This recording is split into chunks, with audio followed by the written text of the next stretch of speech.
Di sebuah kota kecil, hiduplah seorang pemuda bernama Budi yang bercita-cita menjadi seorang atlet lari terkenal. Setiap hari, dia berlatih keras di lapangan, meskipun banyak orang meragukan kemampuannya. "Kamu hanya anak kampung, mana mungkin bisa jadi atlet nasional?" ejek beberapa orang. Namun, Budi tidak pernah menyerah. Budi selalu ingat nasihat ayahnya, mimpi tidak akan terwujud tanpa kerja keras dan ketekunan. Dengan semangat yang tinggi, Budi bangun setiap pagi saat subuh, berlari menyusuri jalanan desa, dan berlatih teknik lari yang benar. Ia selalu mencari cara untuk memperbaiki diri, membaca buku tentang atletik, dan menonton video latihan para atlet profesional. Suatu hari, ada lomba lari tingkat kota yang diadakan di dekat desanya. Budi melihat ini sebagai kesempatan besar untuk membuktikan kemampuannya. Dengan penuh semangat, dia mendaftar dan mulai berlatih lebih keras dari sebelumnya. Hari demi hari, dia melewati rintangan dan rasa lelah, tetap fokus pada tujuannya. Saat hari perlombaan tiba, Budi merasa gugup, tetapi dia tetap yakin pada usahanya. Dengan tekad yang kuat, dia berlari sekuat tenaga melampaui banyak pelari lain. Setiap langkah yang diambilnya penuh dengan keyakinan dan semangat. Di garis finish, Budi berhasil mencapai posisi pertama. Air mata kebahagiaan mengalir di pipinya. Semua usaha dan kerja kerasnya terbayar. Orang-orang yang dulu meragukannya kini memberinya tepuk tangan meriah. Kisah Budi menyebar luas, menjadi inspirasi bagi banyak anak muda di desanya. Dia membuktikan bahwa asal ada kemauan, kerja keras, dan ketekunan, tidak ada mimpi yang terlalu besar untuk diwujudkan. Budi melanjutkan perjalanannya sebagai atlet, selalu ingat bahwa mimpi besar dimulai dari langkah kecil dan usaha tanpa henti. Kisahnya mengajarkan bahwa siapapun bisa meraih impiannya, penyerah dan selalu percaya pada diri sendiri. Di sebuah kota kecil yang tenang, hiduplah seorang wanita bernama Alina. Dia menjalani hidupnya dengan sederhana, bekerja sebagai perawat di rumah sakit setempat. Hari-harinya diisi dengan merawat pasien dan sesekali mengunjungi taman kota untuk menenangkan pikirannya. Suatu sore, saat berjalan di taman, Alina melihat seseorang yang sangat dikenalnya, Arman, cinta pertamanya saat mereka masih di SMA. Arman kini tampak lebih dewasa, dengan senyum yang tetap sama hangatnya seperti dulu. Mereka bertukar sapa, dan percakapan mereka segera dipenuhi oleh kenangan masa lalu yang indah. Alina dan Arman mulai sering bertemu. Mereka menikmati waktu bersama, berjalan-jalan di taman, minum kopi di kafe favorit mereka, dan berbicara tentang mimpi-mimpi yang pernah mereka gantungkan. Alina merasa bahagia, seolah takdir telah memberikan kesempatan kedua untuk cintanya.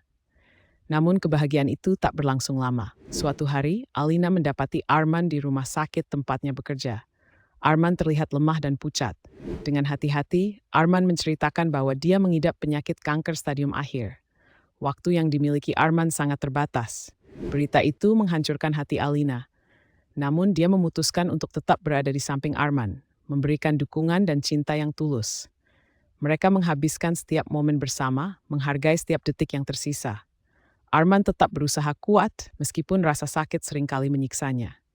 Pada suatu malam yang dingin, di tengah suara hujan yang lembut, Alina duduk di samping tempat tidur Arman, menggenggam tangannya erat. Dengan suara yang lemah namun penuh kasih, Arman mengucapkan selamat tinggal. "Terima kasih, Alina, telah memberi makna pada hari-hariku yang tersisa. Aku mencintaimu." Air mata Alina jatuh tak terbendung. Dia merasakan kepedihan yang luar biasa, menyadari bahwa ini adalah perpisahan terakhir mereka. Dalam pelukan Nina, Arman sungguh serpas terakhir. Alina berhati hancur. Akan salah. Konspirasi Perang Dunia yang jarang diketahui publik. Di balik gemuruh meriam dan deru pesawat yang membahana selama Perang Dunia II, tersembunyi berbagai cerita yang jarang terungkap ke permukaan. Salah satunya adalah konspirasi yang melibatkan jaringan bawah tanah mata-mata, politikus licik, dan pejabat militer yang punya agenda tersembunyi. Cerita ini melibatkan peristiwa yang disebut Operasi Seagrass. Awal mula Operasi Seagrass. Operasi Seagrass dimulai pada tahun 1941 ketika Perang Dunia II semakin memanas dan aliansi antara kekuatan Axis dan Sekutu semakin kompleks. Operasi ini diprakarsai oleh sebuah kelompok rahasia yang dikenal sebagai Komite Bayangan, yang terdiri dari perwakilan berbagai negara yang memiliki kepentingan tersembunyi dalam perang tersebut. Tujuan utama mereka adalah mengendalikan jalannya perang demi keuntungan pribadi dan geopolitik. Komite bayangan terdiri dari berbagai tokoh penting, mulai dari diplomat, pejabat militer, hingga pengusaha kaya yang memiliki pengaruh besar. Mereka menyusun rencana yang sangat rahasia untuk memanipulasi aliansi dan pertempuran demi mencapai tujuan mereka. Salah satu langkah awal mereka adalah menyusup ke dalam badan intelijen sekutu dan Axis. Jaringan mata-mata untuk melaksanakan operasi Seagrass, Komite Bayangan merekrut jaringan mata-mata yang tersebar di seluruh dunia. Salah satu agen paling terkenal dalam jaringan ini adalah seorang wanita bernama Margareta Matahari Zell. Di sebuah sekolah dasar, ada seorang murid bernama Budi yang terkenal karena kelucuannya. Suatu hari, di kelas matematika, guru bertanya, "Budi, jika ada 5 burung di atas pohon dan kamu menembak 1, berapa burung yang tersisa?" Budi dengan cepat menjawab, "Tidak ada, Bu." Guru pun bingung dan bertanya, "Kenapa tidak ada, Budi?" Budi menjawab dengan yakin, karena burung yang lain pasti terbang karena kaget mendengar suara tembakan. Seluruh kelas tertawa, termasuk gurunya. Guru pun berkata, "Jawabanmu memang salah, tapi logikamu benar, Budi." Tidak hanya itu, di kelas bahasa Indonesia, Budi kembali membuat teman-temannya tertawa. Guru bertanya, "Budi, coba buat kalimat dengan kata makan." Budi berpikir sejenak, lalu berkata, "Kemarin saya makan mangga di rumah, tetapi mangganya makan waktu yang lama." Semua murid tertawa terbahak-bahak mendengar kalimat lucu Budi. Hari itu, Budi Laguogri menjadi bintang kelas dengan kelucuan Tay Musmaling. Di sebuah desa, ada seorang kakek bernama Pak Tono yang terkenal dengan kebiasaannya berbicara dengan hewan-hewan peliharaannya. Suatu hari, tetangganya Bu Siti melihat Pak Tono berbicara dengan ayam di halaman rumahnya. Bu Siti penasaran dan mendekat.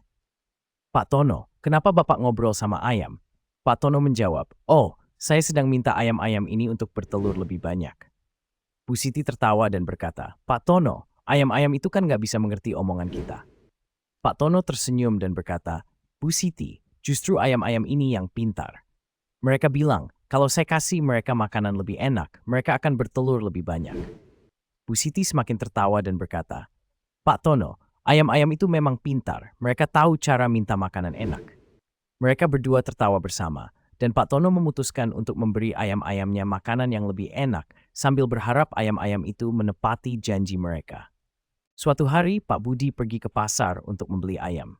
Ketika sampai di kios ayam, ia melihat ayam-ayam yang terlihat sehat dan gemuk. Pak Budi bertanya kepada penjual, "Ayam ini makan apa ya?" Penjual menjawab, "Oh, ayam-ayam ini makan jagung, Pak. Jagung terbaik." Pak Budi berpikir sejenak, lalu berkata, "Kalau begitu saya beli 1 kilo jagung saja. Saya juga mau gemuk seperti ayam-ayam itu." Penjual ayam tertawa dan berkata, "Maaf Pak, tapi kalau Bapak makan jagung, Pak malah jadi seperti ayam, bukan tambah gemuk." Mereka berdua tertawa terbahak-bahak di pasar itu. Pak Budi pulang dengan membawa ayam dan seikat jagung untuk burung peliharaannya di rumah. Dalam kamar gelap, cermin tua berselimut debu menghadap tempat tidur. Malam itu, Elena terbangun oleh suara halus dan langkah kaki gemetar. Bayangan samar terlihat di balik kaca, tidak sepenuhnya mencerminkan dirinya. Ketakutan merayap di hatinya. Ketika ia menatap cermin, bayangan itu bergerak sendiri, memperlihatkan dunia lain yang gelap dan suram. Elena terdiam, terpesona oleh kegelapan itu. Tiba-tiba, bayangan itu meraih keluar, mencoba menariknya. Elena berteriak, berusaha mundur, tetapi tangannya hampir terpegang. Dengan perjuangan terakhir, Elena berhasil lepas dan berlari keluar. Napasnya tersengal saat ia memandang cermin, melihat wajahnya sendiri tertawa dengan kekejaman. Kini, Elena takut akan bayangan yang hidup di balik cermin, menanti di tempat gelap yang tidak bisa dijangkau oleh cahaya. Dia menyadari bahwa sesuatu telah mengintai, memanggilnya kembali ke dunia terlarang di balik kaca yang merefleksikan kegelapan abadi. Elena merasa seakan-akan ada kekuatan gelap yang menariknya, menggoda dengan janji-janji yang tak terucapkan. Kini, cermin itu menjadi pintu ke dunia lain yang menakutkan, tempat di mana bayangan-bayangan jahat bersembunyi dan menunggu untuk merenggut jiwa yang terjebak di dalamnya. Elena tahu bahwa ia harus berhati-hati, karena bayangan di balik cermin tidak akan pernah berhenti mencoba memanggilnya kembali ke dalam kegelapan yang tak berujung.